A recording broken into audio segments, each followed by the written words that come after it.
Hi friends, welcome back to my channel. My name is Samantha if you are new here, and let's get started with today's video as I finish my makeup.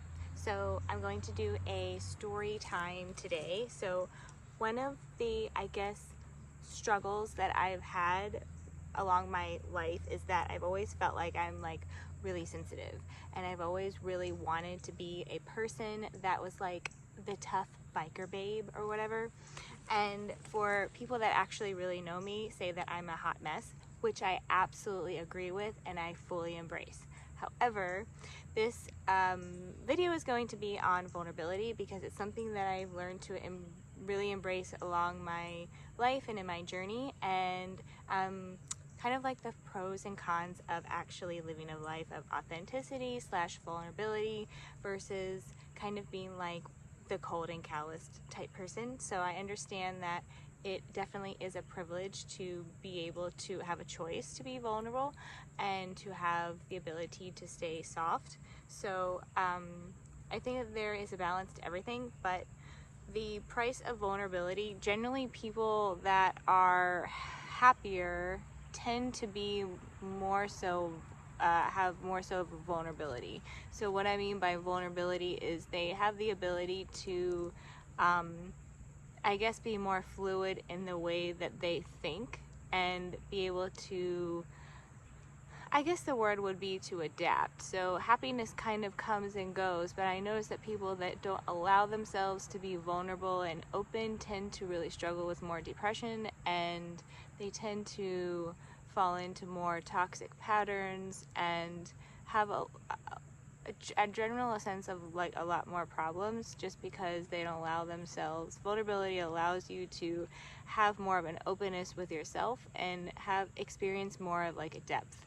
However, it's not necessarily saying that if you're vulnerable you're going to be happy, but you leave space for more peace and happiness because vulnerability kind of evolves more into like you're more susceptible to all range of experiences and emotions. So generally when you struggle with depression or anxiety, you're limited in a way that you are not able to like move forward. That's the purpose of anxiety or depression, is trying to tell you that you need to change something in your life, but you're not able to do it for some reason. Vulnerability also allows more deeper connections, and that's something that I generally didn't know that I really like wanted, and I'm a person that's pretty picky about who I let in my circle.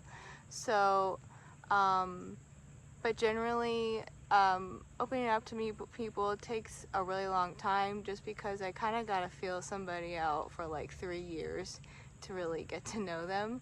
But generally vulnerability allows deeper connections with people, and connection involves oxytocin within yourself, which is like the warm fuzzy feeling, and it's just like more of like a bonding feeling. Vulnerability allows you to experience the depth of who you are as a person. So each of us come into this life and we are given like lessons that we need to learn, and I feel like vulnerability allows you to kind of experience more of a depth in who you are, and be able to like grow as a person.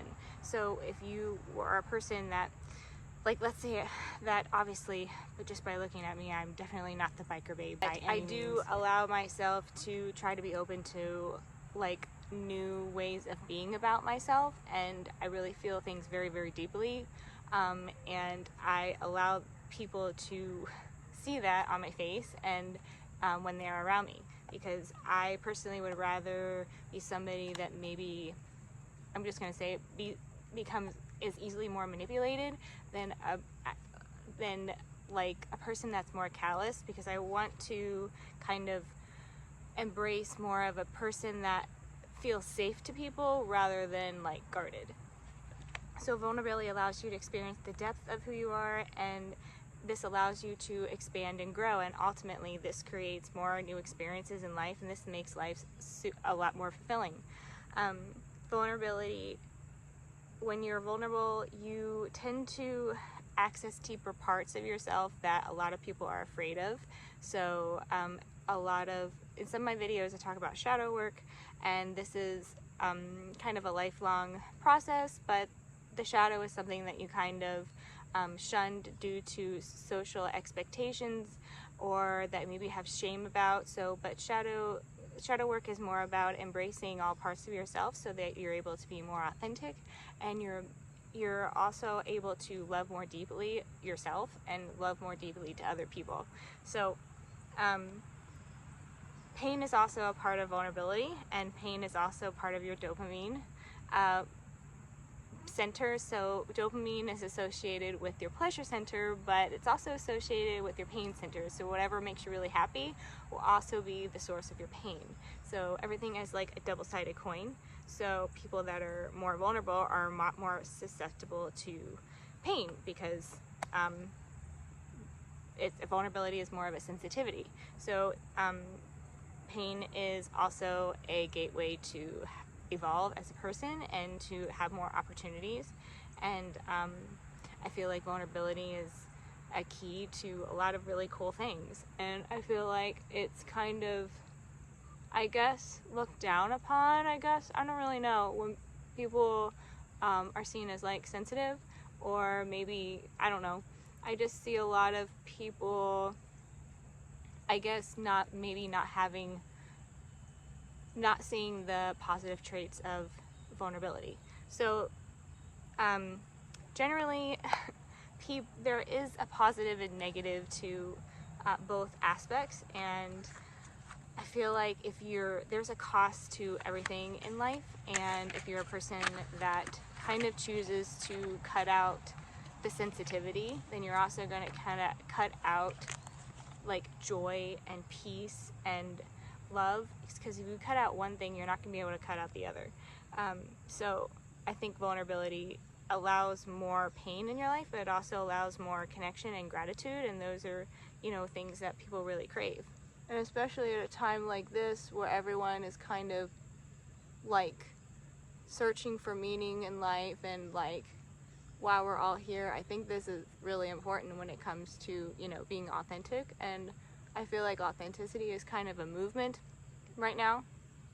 And I think more and more people are kind of exploring that idea about their life. So as a person that kind of gets their feelings hurt like a lot, or I'm like really sensitive to like a lot of, I guess, stress, but also like things that maybe people wouldn't be bothered by, something that I try to keep in mind is that no one can actually hurt you emotionally or like mentally, unless there's a part of you that you have not accessed or integrated or accepted. So I think that it's a natural want for people to like you, but if somebody does something or says something to hurt your feelings, it's still valid, but ultimately people can't actually hurt you unless you're not, like, if you haven't accepted a truth about yourself, or usually when people hurt your feelings, it's really has nothing to do with you, and I think it has more to do with the person, or they might not have done it on purpose, but people tend to not think about that. So I try to keep that in mind, even though I'm not really that good at it. So I guess you can't live a life of armor and receive love, peace, and joy, and I think that's also the reason why I try really hard not to be hardened, and to really keep an open heart and open mind for even things that are really, really painful for me. And I think that, like, I would much rather be, I guess, the person that I am now than like the hardened, like, person that I really wanted to be all growing up, because I would have missed out on a lot of memorable moments. And I think society kind of breeds this mentality that you should want to be those things when there's a price to pay for everything. So I would encourage you to remember the choices that you're making, what's the price that you're paying. So thank you so much for listening, and I love you. And I also wanted to mention that I write for a really wonderful magazine, and I've been writing for them on the top of my head for like 5 years, and I have over like 3,000 words of articles, and the magazine is really great, and they offer philosophy, art, humor, wellness. So I will leave all that in the description box below, and feel free to check out my art. I also have an art shop for mental wellness, and all my art is original. I sell clothing, home decor, custom art. I will leave that on the description box, but thank you so much for listening, and I will see you in my next video.